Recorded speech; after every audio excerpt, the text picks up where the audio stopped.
Welcome back to Venkat 95 views. Hello hi வணக்கம் மக்களே. இன்றைக்கி பிக் பாஸ் சீசன் 8 தரமான சம்பவங்க என்னென்னு பார்த்தீங்கன்னா, யார் வந்து 60 நாளாக அட்ரஸே இல்லாமல் இருந்தாரோ அந்த ரஞ்சித் பற்றி சாரதை பற்றி பேசுகிறோம்.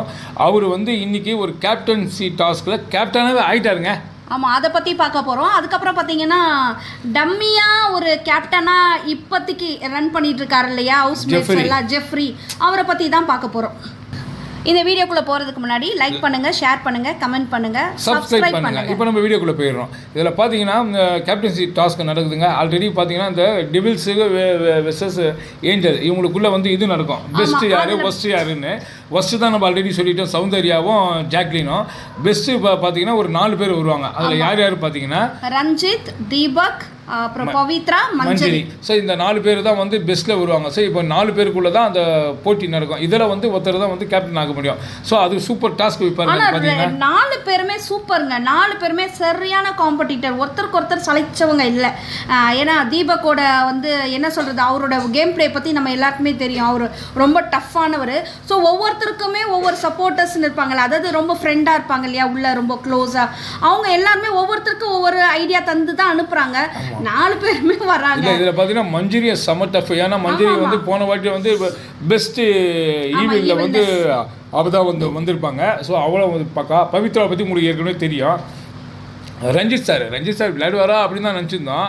லாஸ்ட்டாக பார்த்தீங்கன்னா ஃபர்ஸ்ட் கிளாஸாக நடக்குங்க. ஒரு தண்ணி கேனில் ஃபுல்லாக தண்ணி பிடிச்சி தீபக்கோட பெர்ஃபார்மன்ஸும் மஞ்சரியோட பெர்ஃபார்மன்ஸும் டாப் கிளாஸ்ங்க.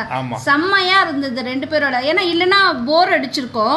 இவங்க 2 பேரும் எல்லார மாதிரியே நின்றுட்டு இருந்திருந்தாங்கன்னா. இல்லை என்ன கேமுன்னா, அது ஒரு வாட்டர் கேன் ஒன்று எல்லாருக்கும் ஒவ்வொரு கேன் கொடுத்துருவாரு. 25 லிட்டர் கேனு, அந்த ட்ரம்மு மாதிரி இருக்கும். அங்கங்கே ஓட்டை இருக்கும். ஓட்டையெல்லாம் வந்து ஆப் வச்சு மூடி இருப்பாங்க. தண்ணி ஃபுல்லாக இருக்கும். யார் வந்து தண்ணி ஃபஸ்ட்டு அவுட் ஆகி எதாவது போயிடுச்சோ அவங்களாம் அவுட்டு. யார் தண்ணி எவ்வளோ இருக்குதோ அவங்க தான் வந்து கேப்டனு. ஸோ அந்த டாஸ்க்கை பார்த்தீங்கன்னா மற்றவங்களாம் வந்து அப்படியே எல்லாம் அவங்க வந்து தான் பிளாக் பண்ணி மறைப்பாங்க. தீபக் தாங்க ஸ்டார்ட் பண்ணாரு.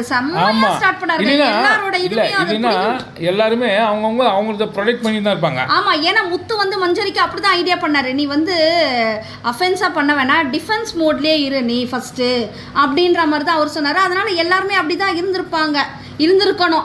ஆனால் தீபக் வந்து யாருமே எதிர்பார்க்கல. ஏன்னா அவர் இண்டிவிஜுவல் பிளேயர்னு ஒவ்வொரு வாரமும் நிரூபிச்சுட்டே தான் இருக்கிறார். டக்குன்னு பார்த்தீங்கன்னா டக்குன்னு மஞ்சரியாண்ட போயிட்டு ஒரு 4-5 பிடிங்கிட்டு தான் அந்த மாதிரி தண்ணி.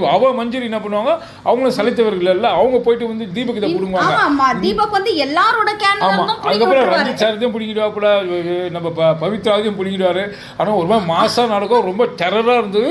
ஒருத்தருக்குள்ள ஒருத்தர் அடிச்சு வைப்பாங்க. நிஜமா நல்ல ஹெல்த்தி கேம் சூப்பரா விளையாண்டாங்க 4 பேருமே.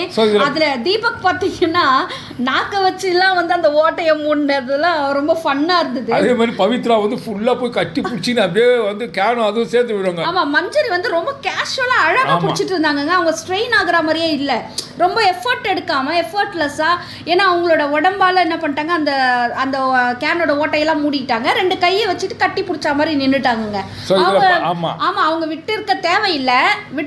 ஏன்னா அவங்க ரொம்ப கம்ஃபர்டபுளா இருந்தாங்க. பார்க்கவே கம்ஃபர்டபுளா தான் இருந்தாங்க. இதை பார்த்தா போல நம்ம யாரு தீபக் போயிட்டு ஒரு கிக்கு டமால்னு வந்து அந்த மாதிரி விழுந்தது. உடனே அவளுக்கு கோவம் வந்து இங்கே தண்ணி விட, இவங்க 2 பேரும் சேர்ந்து வந்து நம்ம பவித்ரா மேல விட, ஸோ 3 பேரும் வாஷ் அவுட். அதில் பார்த்தீங்கன்னா ஏன்னா தீபக் என்னன்னா ரஞ்சித் வந்து கேப்டன்சியில் வரணுன்ற ஒரு எண்ணம் இருந்தது, எல்லாருக்குமே இருந்தது. ஏன்னா அவர் அந்த எல்டர் பர்சன் இல்லையா அவரு, அதனால அவரோட கேப்டன்சியை அவங்கெல்லாம் விரும்பி இருக்கலாம். அதனால கூட எல்லாருமே சேர்ந்து கூட இதுக்கு ஒத்துழைச்சிருக்கிறாங்க. அது பெரிய விஷயம். இருந்தாலும் ஒத்துழைச்சது லேசா சரி போன போக்கில் அப்படி விட்டு கொடுத்துட்டு போகலான்னு இல்லாமல் டஃப் கொடுத்து அதை ஒரு ரொம்ப ஃபன்னாக கொண்டு போனது அட்டகாசமாக இருந்தது.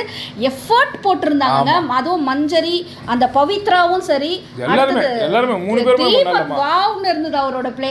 ஸோ இப்படி இது முடிஞ்சுது. ஆனால் இதில் பார்த்தீங்கன்னா ஜெஃப்ரி கேப்டனாக இல்லாத போது கூட நல்லா இருந்தாப்புல, நல்லா பர்ஃபார்ம் பண்ணான். கேப்டன் ஆகிட்டு அவனை கேப்டனாக யாருமே மதிக்கவே இல்லைங்க. அதுதான் ரொம்ப வெக்கைக்கேடாகுது. இப்போ என்னன்னா இந்த போகிற போக்க பார்த்தா அதுக்கு காரணம் ஜாக்லின் தான். அந்த கேங் தான், கோவா கேங்குன்ற பிடியில் ஜெஃப்ரி இருக்கலாம். ப்ளஸ் வந்து அந்த பக்கம் பார்த்தீங்கன்னா அன்ஷிதாவோட வலையில் இருக்கிற மாதிரி இருக்குது. இவங்க கிட்டலாம் இவர் ரொம்ப நெருக்கமாக இருக்கிறதுனால கம்ஃபர்ட் ஜோன் ஆயிடுது. இல்லை, இதை பார்க்கும்போது நமக்கு எப்படி தோணுதுன்னா, போன சீசனில் பார்த்தா பாலா மாதிரி ஆகிட போகிறா போலன்னு இருக்குது. நடுக்கடலில் இறங்கி கப்பலை தள்ளணுமான்னு வேற அவர் மாதிரி ஆயிடுமா. ஆமா அந்த மாதிரி ஆயிட போகுது இவன் நிலமன் பயமா இருக்கு. அப்பெல்லாம் கம்ஃபர்ட் ஜோன். இவர் என்ன பண்ணிடுவாரு, சாச்சனா நீ இதை பண்ணு அதை பண்ணு, இவர் போயிட்டு அன்ஷிதா மடியிலையும் சௌந்தர்யா மடியிலையும் ஜாக்லின் மடியிலையும் படுத்துக்கிட்டு வருடி விட்டு ஒரு பாட்டு வருமே, என்ன விளையாடி என்ன விளையான்னு, அது மாதிரி இவருடைய கூந்தலை வருடி கொடுக்கறதும், இவர் அப்படியே ரிலாக்ஸ்டாக படுத்துருக்கிறதும், இந்த கோபியர்கள் மத்தியில் இருக்கிற கண்ணன் மாதிரி படுத்துக்கிட்டு இவர் டைம் எல்லாம் ஒரு கேப்டன்சியோட என்ன மாதிரி ஒரு இது அவருக்கு, அதை எல்லாத்தையுமே இப்படி ஜாலியாக ஸ்பெண்ட் பண்ணிட்டு இப்போ வந்து என்ன சொல்கிறாரு, என்னை யாருமே கேப்டன் கூப்பிடவே இல்லைன்னு எல்லார்கிட்டையும் வேற சொல்கிறாரு. சொல்லிட்டு அந்த கடுப்புலேயே உள்ள வந்து பார்த்தா இங்கே கிச்சனில் வந்து பார்த்தீங்கன்னா தர்ஷிகாவை வந்து அந்த இவங்க ரவா லட்டு பண்ணிடுறாங்க. ஸோ அவங்கள வந்து நீங்கள் எதுக்கு, அவங்க அந்த இது கிடையாது, இன்சார்ஜ் தான், அவங்க ஸ்டோர் இன்சார்ஜ், அதாவது கிச்சன் இன்சார்ஜ், நீங்கள் ஏன் செஞ்சீங்க இந்த வெஞ்சன்ஸ் எல்லாம் அவர் அங்கே கேட்குறாரு. ஏன்பா ஜெஃப்ரி, உனக்கு கொடுத்த கேப்டன்சியை நீ ஒழுங்காக பண்ணாமல் கோபியர் மத்தியில் இருந்த கண்ணன் மாதிரி போய் படுத்து இருந்துட்டு இப்போ வந்து இப்போ தான் சுயநினைவு வந்த மாதிரி நீ இப்போ வந்து கேட்குறியேப்பா, நீ எப்படி கேட்கலாம் ஜெஃப்ரி, நீ உன்னோட இதுவும் ஒழுங்காக செஞ்ச, சாஞ்சனா நீ போய் பாரு, சாஞ்சனா நீ போய் பாருன்னு சொல்லிட்டு அன்ஷிதா கிட்ட பேசுறது என்ன, இப்படியே டைம் எல்லாம் வேஸ்ட் பண்ணிட்டு நாளைக்கு சாட்டர்டே எபிசோடில் கேட்டுற போகிறாரு சார் விஜய் சேதுபதி அப்படின்றதுனால இன்னைக்கு வந்து இவர் இதெல்லாம் அட்ரஸ் பண்ணி இவரோட ஆதங்கத்தை இந்த இடத்துல காட்டுறாரு. அதனால் இவர் ஜெஃப்ரி ஆதங்கப்படுறதுனால யாருமே வந்து அவருக்கு அவர் பண்ணது சரின்னு சொல்லிடவே முடியாது. ஆக மொத்தம் ஜெஃப்ரி வந்து அந்த கேப்டன்சியை வந்து ஒழுங்காக பயன்படுத்தலாம். ஏன்னா அவர் சொல்கிறாரு தீபக் வந்து நல்லா பண்ணாரு போன தடவை, அது மாதிரி இல்லாமல் நீங்களாம் ஃப்ரீயாக இருக்கணும்னு விட்டுட்டேன். ஃப்ரீயாக இருக்கணும்னு விட்டது வேற, நீங்கள் வந்து கேப்டன்சியை கேப்டன் அது உண்மையிலே நம்ம வந்து இந்த வாட்டி கேப்டன்சி வந்து உண்மையிலே சரி கிடையாது, அவ்வளோதான் சொல்ல முடியும். அடுத்தது பார்த்தீங்கன்னா ஒரு மார்னிங் டாஸ்க் மாதிரி ஒன்று வைக்கிறாரு பிக் பாஸ். அது பார்த்தீங்கன்னா யாரோட கனெக்டாக இருப்பீங்க, வெளியில் போயிட்டு கூட யார் கூட இருக்க முடியாதுன்னு சொல்கிறீங்க அப்படின்ற மாதிரி இருக்கும். ஒவ்வொருத்தரும் ஒவ்வொருடைய கருத்துக்கள் எல்லாமே உண்மையாக சொல்கிறாங்களா பொய் சொல்கிறாங்களா, அதில் ஜென்யூனாக பார்க்க போனீங்கன்னா அருண் மட்டும் ஜென்யூனாக சொன்ன மாதிரி இருந்தது. முத்துக்குமார், ஆமாம் முத்துக்குமார் சூப்பராக சொன்னார். மஞ்சரியை வந்து எல்லாமே டார்கெட் பண்ணாங்க, ஆனால் முத்துக்குமார் அந்த மஞ்சரியோட முத்துக்குமார் வந்து வெளியில் மஞ்சரி கூட நிறைய பேசியிருப்பாரு, பழகி இருக்கிறதுனால மஞ்சரியை பற்றி ரொம்ப நல்ல கருத்துக்கள் அவர் சொன்னார். ஏன்னா வந்து இங்கே உள்ள எல்லாருமே அவங்க ரொம்ப ஈவில், நிஜமாலுமே ஈவில் மாதிரி பார்க்குறாங்க, நெகட்டிவ். அன்ஷிதா வந்து 1000 தடவை சொல்லிட்டாங்க அவங்க நெகட்டிவ்னு ஒரு மாதிரி சொல்லிட்டாங்க. அதுக்கெல்லாம் ரொம்ப பாசிட்டிவான ஆளு நினைச்சுக்கிறாங்க. அதுதான் உள்ள அவங்க தான் வேஷம் போட்டுட்டு இருக்கிறாங்கன்னு எல்லாருக்குமே அது தெரியும். ஏதோ உள்ள வந்து அவங்க அழறது மூலமாகவும் ஜெஃப்ரி கிட்ட ரொம்ப அன்பா இருக்கிறது மூலமாகவும் தன்னோட பேரை வந்து மாத்திக்கிறதுக்காக தான் அவங்க பண்றாங்க. வெளியே இருக்கிற பேரை வந்து உள்ள வந்து சரி பண்ணிக்கிறாங்க. நீங்க அதுதான் சொல்லணும். ஆனா அது வந்து உண்மை கிடையாது. மஞ்சரி அப்படி கிடையாது. உள்ள டஃப் கொடுத்தாலும் வெளியில அவங்க எப்படி இருந்திருக்காங்க பாருங்க. இப்போ கேமுக்காக சில விஷயங்களை அவங்க மாத்திருக்கலாம். நம்மளுக்கு கூட ஆரம்பத்துல அவங்க இப்படிதான் இருப்பாங்க புரியாம போச்சு, அப்ப கூட நம்ம கூட கோவப்பட்டோம். ஆனா இப்போ முத்துக்குமார் சொன்னது பாத்தீங்கன்னா அது உண்மை, அருமையான விளக்கம். அது உண்மையிலே முத்துக்குமாருக்கு ஒரு ஹேட்ஸ் ஆஃப் சொல்லணுங்க. அதே மாதிரி அருண் சொன்னது ரொம்ப சூப்பர். இங்க இருக்கவங்க எல்லாருமே கனெக்ட்லாம் வெளியிலலாம் இருக்க முடியாது, இதுதான் நிதர்சனமான உண்மை. அப்படி சொன்னீங்கன்னா எல்லாருமே கேமுக்காக தான் சொல்ல முடியும். அதை தான் எல்லாருமே பண்ணியிருக்காங்க. ஸோ இப்படி தாங்க வந்து முடியுது. ஆனால் கொஞ்சம் கலகலப்பாக போயிடுச்சு டாஸ்க்கு. இதில் முக்கியமாக சொல்ல போனீங்கன்னா ராணவ் சொன்ன பாயிண்ட் ரொம்ப நல்லா கரெக்டாக இருந்தது. தீபக்கோட கனெக்டில் இருக்கணும்னு சொன்னால், ஏன்னா அவருடைய அந்த அனுபவங்கள், வயசுக்கேற்ற அனுபவமும் சரி, அந்த அறிவுபூர்வமான அனுபவமும் அவனுக்கு ராணவுக்கு தேவைப்படுதா சொன்னார். அடுத்தது பார்த்தீங்கன்னா முத்துக்குமாரோட கனெக்டில் இருக்கணும். ஏன்னா முத்துக்குமார் வந்து இங்கே தான் கேமுக்காக கிரிமினலாக இருக்கிறாரு, ஆனால் நான் வெளியில் போயிட்டு அவரோட பர்சனலாக கனெக்டில் இருக்கணும்னு நான் ஆசைப்படுறேன் அப்படின்ற மாதிரி ராணவ் வந்து முத்துக்குமாரோட நல்ல பண்பில் அவர் ஏற்கனவே இருக்கிறத தெரிஞ்சதுனால தான் இந்த வார்த்தையை சொல்லியிருக்காரு. வெளியில் இருக்கவங்களாம் முத்துக்குமார் வந்து மற்றவங்கள வந்து மேனிப்புலேட் பண்ணுறாரு, கேம் பண்ணுறாரு அப்படின்றத தாண்டி புதுசாக வந்த கண்டெஸ்டன்ட் வந்து கரெக்டாக அனலைஸ் பண்ணி முத்துக்குமார் அடையாளப்படுத்தி அதை அவர் சொல்லிட்டாரு. ஜாக்லின் கிட்ட வந்து உஷாரா தான் இருக்கணும்ன்றது தான் ராணவோட கருத்தா இருந்தது. என்னன்னா ஜாக்லின் கிட்ட போனாலே ஒரு மாதிரி வந்து வேற மாதிரி வைப் வருது. அதாவது அவங்க வந்து அவங்களுக்கு ஏற்ற மாதிரி நம்மளை மேனிப்புலேட் பண்றாங்க, என்னவோ ஒரு மாதிரி இருக்குது. அவர் சொன்ன வார்த்தை ரொம்ப அழகா இருந்தது, அதுல ஆப்டாவும் இருந்தது. ஏதோ ஒன்று பண்ணிடுறாங்க அவங்க உள்ள போனது. ஏன்னா அவங்க மேனிப்புலேட் பண்ணுறாங்கன்றது தான் அந்த இடத்துல வந்து ஹைலைட்டாக நம்மளுக்கு தெரியுது. இதே கருத்தை தான் ஏற்கனவே ரயானும் சொல்லியிருந்தாரு. உள்ளே வரும்போது பார்த்தீங்கன்னா யார் கூட க்ளோஸாக இருக்கணும்னு அவர் நினச்சி வந்தார்னா சௌந்தர்யாவுடன் சொல்லியிருந்தாரு.